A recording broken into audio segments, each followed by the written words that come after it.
Bem, então a entrevista que vocês vão assistir a seguir é com o professor José Arthur Gianotti, professor emérito da Faculdade de Filosofia, Letras e Ciências Humanas. O professor Gianotti foi professor do Departamento de Filosofia durante muitos anos. Ele tem mais de 50 anos de Universidade de São Paulo. Foi professor desde os anos 50 na Faculdade de Filosofia. Após sua cassação, ele retornou ao convívio universitário, foi fundador do SEBRAP, né, e hoje ainda, embora aposentado, participa ativamente com artigos de jornal e livros da pesquisa filosófica no Brasil. Tem, portanto, uma larga experiência a respeito da Universidade de São Paulo e, portanto, ideias, inclusive com textos publicados a respeito, com reflexões a respeito da universidade de uma forma geral.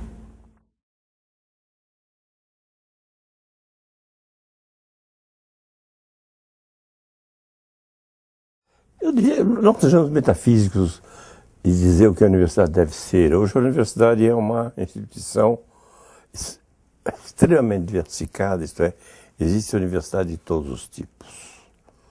Nós sabemos que ela é o cúmulo do ensino de um determinado país, ela é uma escola. Então, e como escola, a função dela básica é formar cidadãos. Só que no nosso caso, são cidadãos que tenham determinadas aptidões que sejam ou ligados ao ensino, ou à pesquisa, ou os dois, assim por diante. Obviamente, uma universidade, uma grande universidade, tem que ter famoso ensino, a pesquisa e a extensão, mas isso não significa que todas as unidades tenham que ter essas funções. Em segundo lugar, eu acho que aconteceu, isso começou no final do século XIX e expandiu enormemente no século XX, é que houve uma massificação das universidades. As universidades hoje, existe universidade em qualquer buraco aqui de uma cidade. E, portanto, o problema maior é o sentido dessa variedade. Certo? Eu acho que não se deve pedir à universidade um modelo único. Certo? E não se deve pedir um modelo único, nem mesmo num país. Eu acho que a Universidade do Amazonas deve ser diferente da Universidade do Rio de Janeiro ou de São Paulo e diferente da Universidade do Rio Grande do Sul. Nós temos, obviamente, determinados problemas, determinados programas que são comuns, mas é preciso diversificar. Eu me lembro, faz muito tempo, quando o Bresser Pereira uma vez me disse: acabou a época da universidade de substituição de importação. Isto é, se a Sorbonne ou Harvard tem todos esses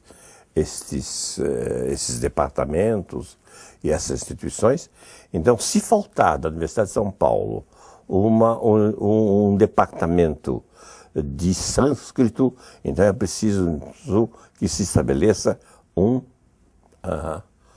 departamento de sânscrito. Isto é, nós temos que, antes de tudo, levar em consideração a demanda da região, de um lado, e aquilo que a universidade deve ser para cumprir as suas funções. Esse lado factual, esse lado normativo, a universidade tem que combinar. Mas eu gostaria também de lembrar que a universidade é uma escola. Isso.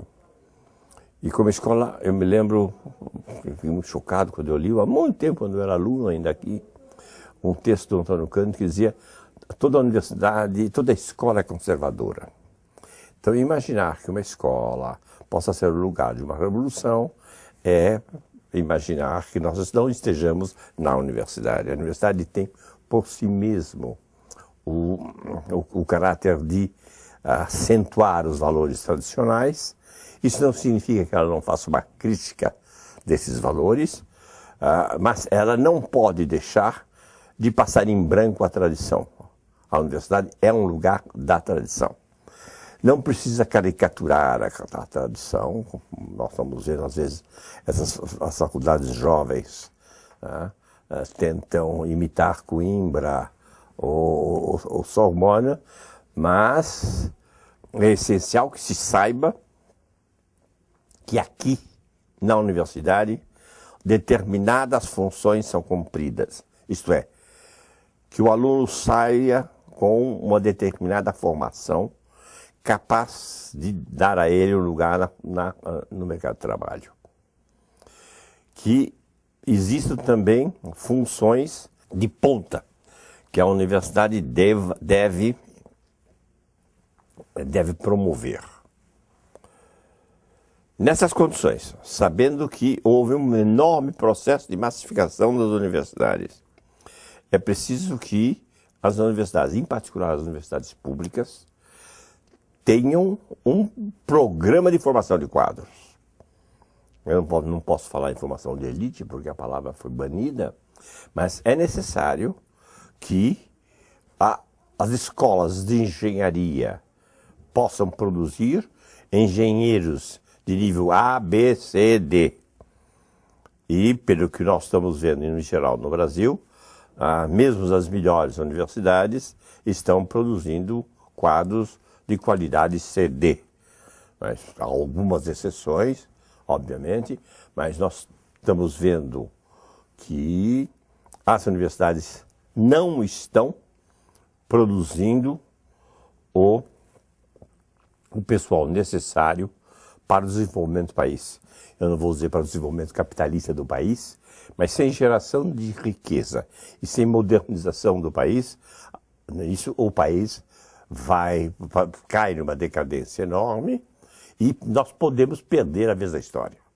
Nós somos uma situação muito peculiar, o Brasil tem condições muito especiais para sair do rame-rame de um desenvolvimento, vamos dizer assim, meio capenga, mas se nós não tomarmos decisões agora, em nível geral e em nível do ensino superior, nós podemos virar um país que não dá certo. E eu tenho sempre presente o caso da Argentina. E quando eu conheci a Argentina em 1949, primeira vez quando eu fui, em 59, a Argentina tinha ainda uma universidade potente, né, e hoje nós sabemos que apenas alguns setores são competitivos na universidade. Portanto, eu diria que nesse momento a nossa situação é extremamente especial e que nós não podemos errar, pelo menos não podemos errar muito. E para não errarmos muito, nós precisamos acabar com esse faz de conta que a universidade tem sido por muito tempo. Isto é, muitas vezes os cursos parecem que são feitos, mas não são feitos. Muitas vezes os professores parecem que trabalham, mas não trabalham. O tempo integral é enfim, muitas vezes é uma ficção. E se não for uma ficção, com os salários que as universidades de São Paulo, em particular, que a Universidade de São Paulo está pagando hoje, não são competitivos no mercado, basta dizer que pela primeira vez, as universidades paulistas estão pagando menos que as universidades federais, o que é totalmente fora de propósito. Então nós temos aí uma situação em que a Universidade de São Paulo é ainda a melhor universidade do país, eu creio, por causa do processo de seleção. Não tem no seu interior um programa de formação de quadros. Então nós passou o vestibular aqui, o resto fica solto. Ainda a melhor formação de quadros, eu creio, é o laboratório, porque junto as pessoas há uma interação, graças ao aparelho que obriga as pessoas a terem um determinado ritmo, o que não acontece com as universidades de lápis e papel, ou as faculdades de lápis e papel. Então, eu acho que A nossa profissão é muito peculiar, tá certo? E nós, em particular, nós devemos saber que é preciso acabar com essa enorme fantasia que tem sido, que tem decorrido da massificação da universidade. Já me disseram muitas vezes, aliás, até a Unibam uma vez publicou uma página no jornal, ou duas, aliás, em que eu era considerado inimigo da universidade privada. Isso é absolutamente falso. Eu creio que as universidades privadas têm um enorme papel no desempenho da cultura brasileira, mas eu não creio que elas consigam produzir o mesmo tipo de cultura e cumprir as mesmas funções, certo? Uma universidade tem que ter pesquisa básica. A pesquisa básica custa dinheiro e eu não conheço nenhum lugar do mundo onde o grosso dessa pesquisa básica não seja subsidiado pelo Estado. Isso não significa que uma universidade possa ter essa pesquisa, pode ser privada no sentido que ela receba recursos públicos, mas ela tem uma gestão privada. Mas uma gestão privada coletiva, nós não podemos simplesmente continuar a dar dinheiro para verdadeiros capitalistas que se tornaram os grandes empresários das universidades brasileiras hoje. Eu acho isso é um problema seríssimo. E nós temos também que começar a discutir, eu diria assim, programas, eu diria, de face dupla. Por exemplo, um deles é o ProUni. É isso. Contamos um pouco a história do ProUni. Né? O Paulo Renato, com o qual eu briguei muitas vezes, né? Mas que nesse momento teve uma política certa, propôs que as universidades privadas fossem divididas em duas partes. Aquelas que tivessem fins lucrativos e aquelas que não tivessem fins lucrativos. Isso é só abrir as contabilidades. As universidades com fins lucrativos não teriam nenhuma isenção. Simplesmente. É normal. Se você toma a universidade como uma forma de fazer dinheiro, eu acho legítimo, não há problema nenhuma. Certo? Então, primeiro, que ela apresente a sua mercadoria sendo regulada de acordo com determinadas normas estatais ou mesmo de associação, que ela ganhe dinheiro, tá certo? Mas que não é por isso que ela vai ter isenção do Estado. Certo? Ora, houve uma pressão enorme das universidades, elas não quiseram abrir as suas contabilidades. E foi interessante, houve uma pressão enorme das universidades católicas, embora as universidades católicas, por serem confessionais, não teriam dificuldade em mostrar o caráter não lucrativo delas. Aí o que aconteceu? Aconteceu que se inventou, nesse processo enorme da expansão da universidade brasileira, se inventou que as universidades teriam isenção na medida também em que elas incorporassem novos alunos. É isso. Para as universidades privadas com fins lucrativos, isso foi uma injeção de dinheiro notável. Certo? Porque significou que você sabe muito bem que essas universidades não, lucradoras, têm, por exemplo, abrem 100 vagas para o vestibular, eles têm condições de cuidar de 50 alunos, eles vão reprovar mesmo os outros 50, eles já começam a ganhar nas taxas do vestibular, depois eles sabem que eles não teriam condições de trabalhar, senão, vamos supor, com 30, Aí vem o Estado, bota mais 20, aumenta o quê? Lápis e papel, certo? Alguns professores a mais, a pesquisa não tem se ampliado nessas universidades, e o resultado? O aluno recebe um diploma de médico, às vezes, de advogado, ou de professor, e de pedagogia, isso é o negócio, e administração de empresa. Aí nós temos uma verdadeira, um tsunami de formados nessas duas áreas. Acontece que nós sabemos que o exame da ordem dos advogados tem aprovado sistematicamente gente, portanto nós estamos aí enganando essas pessoas que têm um ensino, que têm um diploma de advogado, depois não tem condições de advogar. E pelo que eu estou sabendo, no caso da medicina, também é um problema muito sério. Eu tenho um colega, Thomas Mack, que passou 6 meses na Universidade de Campinas. Thomas Mack foi um dos excluídos da universidade na época da repressão, foi para a Cornell, está quase 50 anos nos Estados Unidos, fez uma carreira brilhantíssima, ele era um dos chefes de departamento da Cornell, ficou em Campinas agora e ele ficou muito, muito impressionado com a má qualidade dos médicos brasileiros. Então, vejam bem, nós temos aí fazendo a coisa que nós devemos fazer, eu não estou dizendo que não se deve fazer. Eu não sou contra a massificação.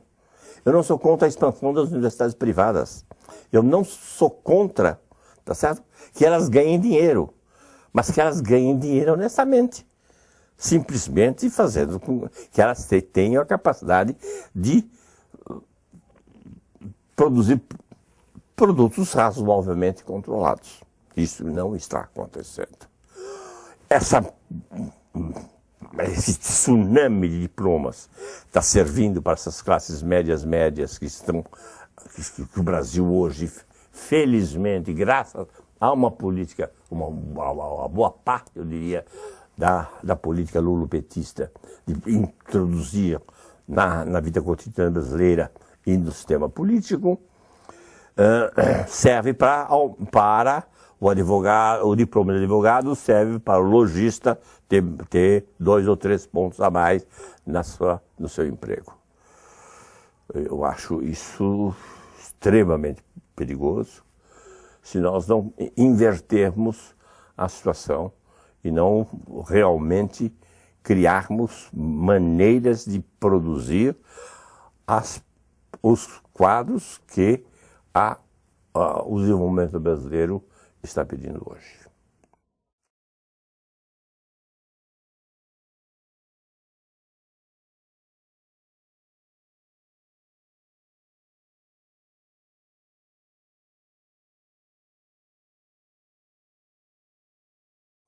Não, eu diria que isso é uma questão da função da universidade, independente dela ser democrática ou não democrática.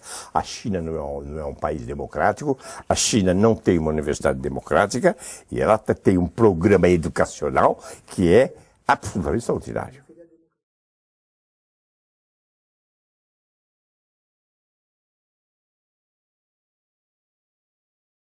Bom, são 2 coisas. A democracia do acesso está havendo. Isso é inegável. Que existem universidades muito difíceis e quase inacessíveis, isso não significa que não haja outras universidades.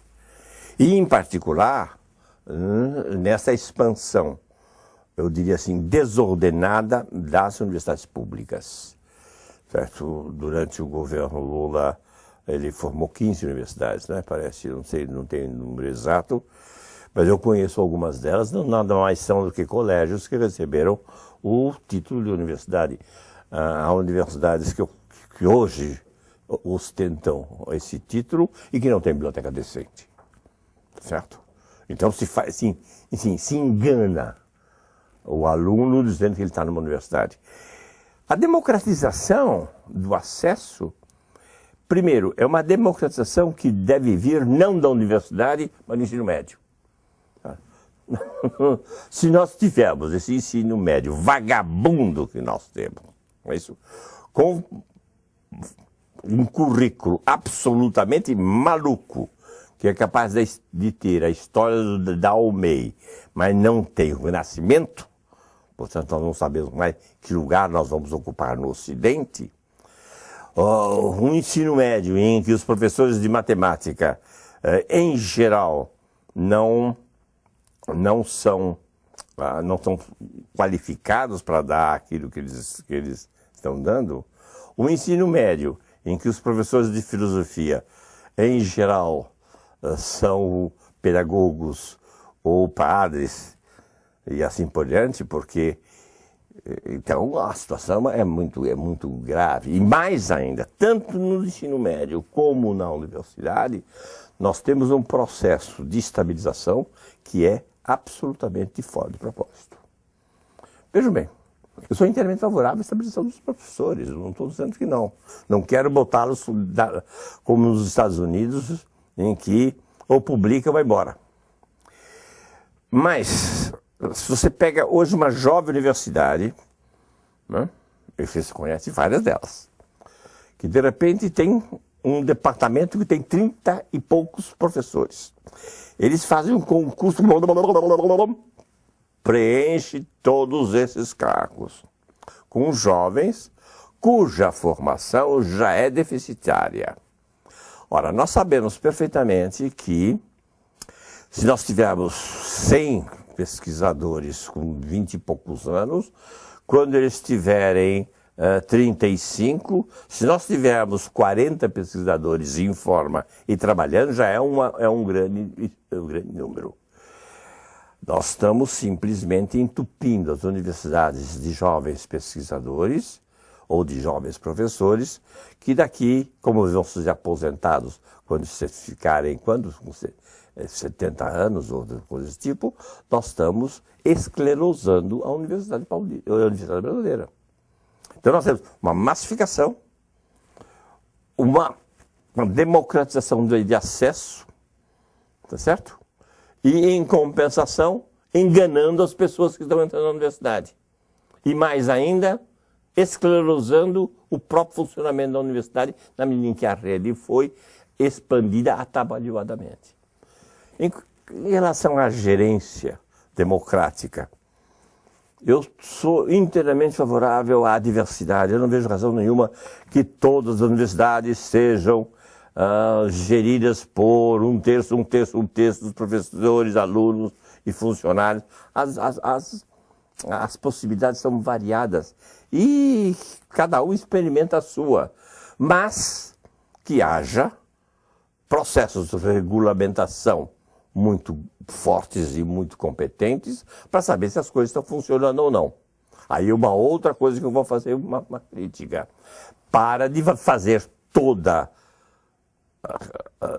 todo gerenciamento e todo o processo de qualificação funcionar a partir exclusivamente de Brasília. Porque a tendência é pegar um padrão lá em Brasília e impor ao Iapoca-Chuí. Isso, obviamente, não funciona. As universidades não podem ter o mesmo... A qualidade não significa a mesma coisa numa universidade e na outra. A não ser, obviamente, para matemática e física, assim por diante. E nesse aspecto que nós temos que fazer, todo mundo sabe, não é possível ter um excelente departamento de física em todas as universidades. Nós temos que ter institutos que regionalmente, certo, concentrem os melhores pesquisadores, as melhores pesquisas e as mais produtivas. A FAPESP faz um bom trabalho nesse sentido, mas fora a FAPESP, nos outros estados, nós não vemos nada semelhante. Certo? Então, para resumir, eu acho que as universidades cresceram violentamente. Quando eu cheguei a essa universidade, eu vim para cá oficialmente, mais ou menos, eu vim para cá em 1950, mas eu já tinha feito como ouvinte inscrito o curso de Letras Clássicas, quer dizer, que eu fiz ao mesmo tempo o meu ginásio, meu colégio e a universidade, certo? E fui aluno lá na não na Maria Antônia, na Caetano de Campos, no 3º andar, de professores como Figueiredo e assim por diante. Portanto, eu era muito jovem para a universidade. Portanto, eu conheci essa universidade quando eu era pequenininha. Eu participei da congregação da Faculdade de Filosofia, em que ao meu lado estava Sérgio Buarque de Holanda, depois estava o Schemer do outro lado, o Tchome do outro lado, entendeu? O Florestan do outro lado, e assim por diante. Então, nós tínhamos, era realmente algo especial ir à congregação. Tudo isso, obviamente, desapareceu, mas não significa que houve uma perda de qualidade. Pelo contrário, eu acho que os centros hoje podem ser muito melhores. Mesmo no nosso departamento de filosofia, o nosso departamento é muito melhor do que aquele que eu conheci. Eu quero lembrar que quando eu cheguei na universidade, logo que eu fui assistente muito cedo, assistente então remunerado, né, a nossa biblioteca tinha 300 volumes. E quando eu fui comprar a primeira coleção de obras de Kant em alemão, o Gus Costa disse, para quê? Ninguém vai ler. Eu fui obrigado a responder, se não tiver em alemão, ninguém vai ler mesmo. Tá certo? Então você vê qual era o espírito da universidade naquela época. Isso com o Gus Costa. Isso desapareceu. Hoje nós temos no departamento, né, professores de alta competência e núcleos de muita competência. Não creio que nós tenhamos um departamento orgânico. Isso todo mundo sabe. Né? Isso que não há, por exemplo, no nosso departamento, como não há em outros departamentos, um programa capaz de pensar a formação de quadros. Certo? Pensar como é que vai ser formado o professor de filosofia que vai para o secundário, como é que vai pensar o professor de filosofia que vai para a universidade e como vai ser o professor que possa ser, inclusive, um escritor. Tudo isso não é pensado coletivamente, cada um dá seu curso. Isso eu diria, é um vício que pega a maioria das universidades brasileiras. É um vício muito americano, em que muitas vezes o professor vai lá, a sua aula e vai embora. Embora nos Estados Unidos haja uma coisa que aqui não existe, que lá funciona muito mais, que são os rituais do departamento. Então, quando existe chá no departamento, todo professor vai, não é isso? E assim por diante. Enfim, eu diria que nós caminhamos muito, reforçamos certos erros, principalmente o erro de fazer de conta e de enganar, e que está no momento de nós darmos uma chacoalhada na universidade, a fim de que ela possa encontrar um solo onde ela possa pisar de uma forma mais firme.